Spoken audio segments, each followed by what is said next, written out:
Dieling-eling gitu. Terus kita niku kudu ngaji mbek ulama. Dadi ojo sampai barang ora wajib ku dianggap napa wajib. Mulane masyhur Imam Syafi'i nek ana salat jenazah kok sing teko akeh ndekne ra teko. Angger takoki kok mboten teko sing teko wis akeh. Nek wong ra teko ndekne teko. Wae ndekne pantangan ana barang ora wajib kok dikira napa wajib. Dadi iku tugase ulama. Kok nek mboten ngoten ki sakake, misale traweh kabeh kiai ulama komentar betapa pentingnya traweh. Berapa saudara kita muslim sing ra iso traweh karena profesi pekerjaan, dia satpam, takut majikan, dia tukang jaga toko. Dan mereka menjaga toko macam-macam demi syariat Nabi ora nyolong. Coba orang yang jaga toko itu kan ingin nafkahi keluarganya tanpa mencuri, tanpa tomak, tanpa minta-minta. Iku ajarane sapa? Kanjeng Nabi. Hanya karena gak traweh mbok komentari. Poso pisan nek gak traweh. Coba sekarang saya tanya, mencari halal itu wajib. Kabeh ulama ijma, thalabul halal itu wajib. Traweh mau sunnah. Makanya ulama harus punya nyali, kadang-kadang gak traweh. Tapi aja delik lho biasa. Tapi aja syariatno. Lah nek ora traweh berarti kayak ngaku ulama. Sombong berarti, Pak. Mulane traweh wae ben gak ngaku. Tapi ulama harus begitu. Kewani nglodangi sitok gak delik. Ya ayo, wae traweh malah rokokan ya aja rokokan maksudnya aku pengen pantes ya. Ora usah traweh tapi ora usah napa. Ya tapi nak cara kula nggih niku wae. Kalau itu terlalu ekstrim ya tetap traweh tapi tunjukkan pada mereka yang sedang ndak traweh bahwa itu ndak apa-apa. Ya bahwa itu tidak napa apa-apa. Jadi wa ing niki hadis teng Muslim nggih ngrungokno kita iki ngeten. Dawuh Sayyidah Aisyah wa in kana Rasulullah kana Rasulullah la yuhibbul amal wa huwa yad'uhu ma khafata ayyufradu alaihim. Saya bersaksi kata Sayyidah Aisyah, Nabi itu sangat mencintai amal itu, tapi beliau harus meninggalkan karena takut dianggap wajib. Jadi Nabi pokoke ngamal. Itu Nabi tersiksa betul. Kula roh tenan nggih tenggene riwayat niki rungokno tenan nggih. Suatu saat Nabi itu masuk Ka'bah, nggih Ka'bah sing kondang sing keramat ya. Masuk Ka'bah beliau tuh senang sekali masuk Ka'bah, senang sekali, sangat senang. Habis haji karena lama sekali Ka'bah dikuasai orang musyrik. Terus ketika beliau menguasai Ka'bah, kunci diminta dari Utsman bin Tolhah al-Hajabi itu, diminta Ali terus dibukakan. Terus Nabi asik sekali, happy sekali beliau masuk Ka'bah, ditemani Bilal terus sholat di depan Ka'bah, sholat di dalam Ka'bah.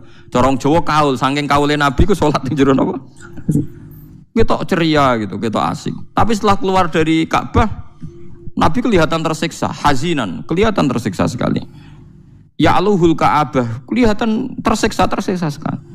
Terus ditanya sama Aisyah, ya Rasulullah, saat tadi melihat engkau begitu ceria, begitu happy, mau masuk Ka'bah. Setelah keluar dari Ka'bah, kenapa engkau kecewa? Kenapa engkau kelihatan sedih? Ya Aisyah, saya ini getun, aku itu getun mau sholat mlebu Ka'bah. Nak nganti umatku nganggep iku sunat utawa penting terus maksa mlebu Ka'bah ra repot. Piye iki jajal? Mulane kabeh ulama akhirnya ada banyak ulama mengatakan mlebu Ka'bah gak sunat. Mergo Nabi getun. Lho ya ana ulama sebenarnya ayo jajal. Ayo delok ning takbir kitab sing gede-gede mlebu salat jero Ka'bah gak sunat mergo Nabi getun. Saya gitu gue kebanggaan pejabat-pejabat di salat jero Ka'bah, tetep ae tangkep KPK. Kalau seneng nonton ini, gak melete. Misalnya buka kabar mergo pejabat aja, tetap mulai tangkap apa? Jadi jangan kira semua yang dilakukan Nabi itu terus Nabi menganggap itu syariat. Karena Nabi itu tadi, Nabi itu kalau tidak wajib ya tidak wajib. Ini penting kalau aturakan karena kita ini punya umat. Nyuwun sewu nggih, kula niku kiai, ya anak kiai roh tenan. Wong tangga kula niku sing kerja teng Malaysia niku nggih kadang dadi buruh PRT, kadang seorang ibu-ibu buruh ning Hong Kong. Ape salate pamit ning Thailand terus colong-colongan. Banyak saudara kita sing ape salate colongan. Kula nu gadah santri, ibuke niku kerja teng Cina, ya ora rasane ngoreng babi. Nak esuk Ahad kon ngetero anake teng gereja. Niku hasil kerjane ngirimi anake mondok. Terus kayak ngukumi piye? Jajal wajibno tarawih wong salat fardhu nyolong kok mbok wajibno napa? Kowe ora ora rasane dadi kiai apa? Kiai debutan yang ngene iku nak fatwa iku ora ora rasane probleme napa umat. Ya nak padha kula nganti nangis, Gus, kula nu kerja teng Cina, kadang nggih goreng babi, kula nak akad kan ngetero anake teng gereja. Tapi anak kula mondok teng jenengan, niku hukume kula sepundi? Piye mbok hukumi, mbok kon tarawih. Iki kula jawabe nggih, mumpun wae niku dilakoni donga sing ben wonten jalan keluar nggih. Hukume nggih mboten enten wong darurat. Wae niku dilakoni riyen nganti ana jalan keluar. Nah, cara kula Abu Rizal Bakri tak akan kerja gen kula. Tapi misalnya kula Abu Rizal Bakri kula ora iso mulang Quran, mulang hadis. Mergo sibuk musuhan mimpin Golkar. Nah, akhirnya kan enggak ada pilihan. Kula nggih kula Abu Rizal nggih. Abu Rizal. Bahkan kula nate nangis gak ada santri niku. Ibu ini kerja teng Malaysia tukang cat. Nggih gelantungan teng tingkat. Tuh anake nggih nganti kasil ngalim. Anaknya mondok di Sidogiri, setelah itu di saya. Coba. Ayo nang kontraweh. Kowe semangat ngongkon traweh piye ke imame? Nggo ngarep terus miyak nggo guri macem wong ngenteni.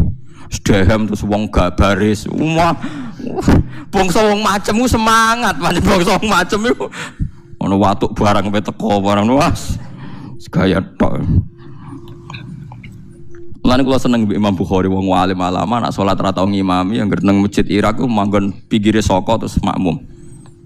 Imam Bukhari bener juara ngimami. Giling-gilingan bahwa ulama itu udah harus gagah-gagah dadi napa? Imam. Manggon awar saka. Bareng salat bar imame nyucup iku sapa? Hadza huwa Sahibul Jami' Al-Bukhari iki ngalim-ngalime wong sing di kitab Jami' Bukhari. Dia sing ngoten tok. Ya, baru kuwi mirip Imam Bukhari. Jadi riyen ulama itu menjaga keikhlasan sampai begitu. Saya itu seneng diperhatekno wong ngenteni kuwabe terus dhewe wong mire terus ngimami. Umat ini macam-macam. Paham gitu, terus umat sing soleh-soleh sing saiki tahta qabdil kufar, yang saiki di bawah rengkuane wong kafir ku pirang. Mulane wonten pertanyaan kula nate ditanya sama ketika sejarah Cheng Ho napa? Laksamana Cheng Ho sing teng Sampokong Semarang nih. Itu dulu ketika beliau di Cina, itu kan ada silsilah sampai Rasulullah yang ditulis di Masjid Sampokong. Ketika dia di Cina itu enggak memperlihatkan Islamnya sampai jadi panglima. Andai kan dia memperlihatkan Islamnya maka enggak akan punya karir militer. Walhasil ketika dia mendapat tugas ekspedisi itu membawa pasukan 80 berapa gitu kapal besar itu.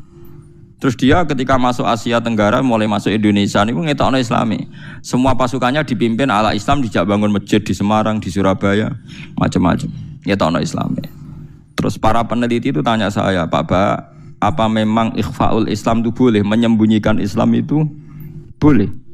Karena buktinya Cheng Ho itu ketika di Cina tidak memperlihatkan apa? Islam. Ya saya jawab, saya tidak punya hukum tentang itu, tapi kalau sampean tanya tarikh saya punya. Karena ini tidak baik difatwakan secara hukum. Kalau baleni malih iki. Ada masalah yang tidak baik difatwakan secara nopo hukum. Tapi kalau sampean tanya tarikhnya saya punya. Apa Pak Baik tadi? Abu Dzar ketika Nabi minoritas. Abu Dzar itu orang pedalaman. Ketika Islam masih minoritas kata Nabi, ya Abu Dzarrin, kamu menyembunyikan Islam kamu saja, jangan memperlihatkan apa Islam. Nanti kamu dicincang sama umat kamu, sama kaum kamu. Nanti setelah saya menang, baru kamu boleh memperlihatkan apa Islam kamu. Sehingga dalam tarikh ya ada ad-da'watu sirron, apa ad-da'watu sirron, salat sembunyi-sembunyi. Lah itu hebatnya Rasulullah. Rasulullah sing ahabbul khalqi ila wa tahu ngalami salat sembunyi-sembunyi. Nggih mboten? Nabi Muhammad itu kekasih pangeran nate ngalami sholat sembunyi-sembunyi. Begitu juga awal-awal Islam. Karena sampean saya kita kok. Tapi saya Islam wis kuat sembunyi ya ora oleh Gus. Kuat anak kuwe mergo awor wong akeh. Lah saiki saudara kita yang di Hong Kong, di Timor Leste, mungkin di Australia. Paham ya? Macam-macam. Mulane sing apik ku anut ulama sing ijek jujur, pokoke riwayat itu diterangno, kejadian-kejadian sing dialami umat sahabat diterangno. Wis ora usah intervensi, pokoke ngono. Mulane saya katakan itu tidak baik difatwakan secara hukum, tapi ada padanan sejarahnya. Ada padanan sejarahnya.